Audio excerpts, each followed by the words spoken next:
Go ahead. Yeah, I appreciate it. First, following up on Jeff's question regarding China and Taiwan, China has grown increasingly aggressive under this administration. And then now we're set to start trade talks back with them. There was concern when President Biden took office about his son's business dealings with China. He was supposed to divest himself of his stake in a Chinese private equity firm in December with ties to the Chinese central bank. As of April, he had not yet done that. And at some point, you were going to get back to us on that. Do you have an update on that? Has he dissolved that interest now? I'd point you to his representatives on that. He doesn't work in the administration. I would say, though, Emerald, that, and I think you're referring today to the announcement, this speech by Ambassador Tai about phase one.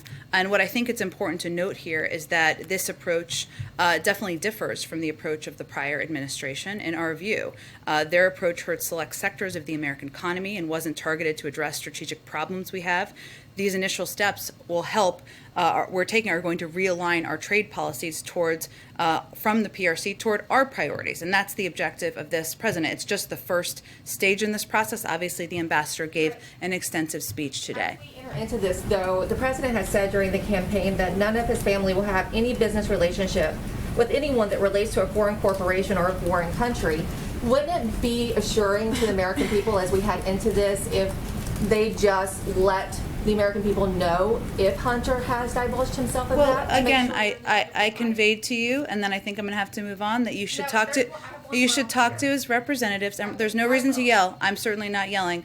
You should talk to his representatives. That remains his policy. He's been working to wind that down. Beyond that, I think would talk to his representatives. Follow up on what Peter asked regarding Dr. Fauci. Dr. Fauci has indicated that in the time of COVID, people should be willing to give up personal choice or personal civil liberties for the greater good.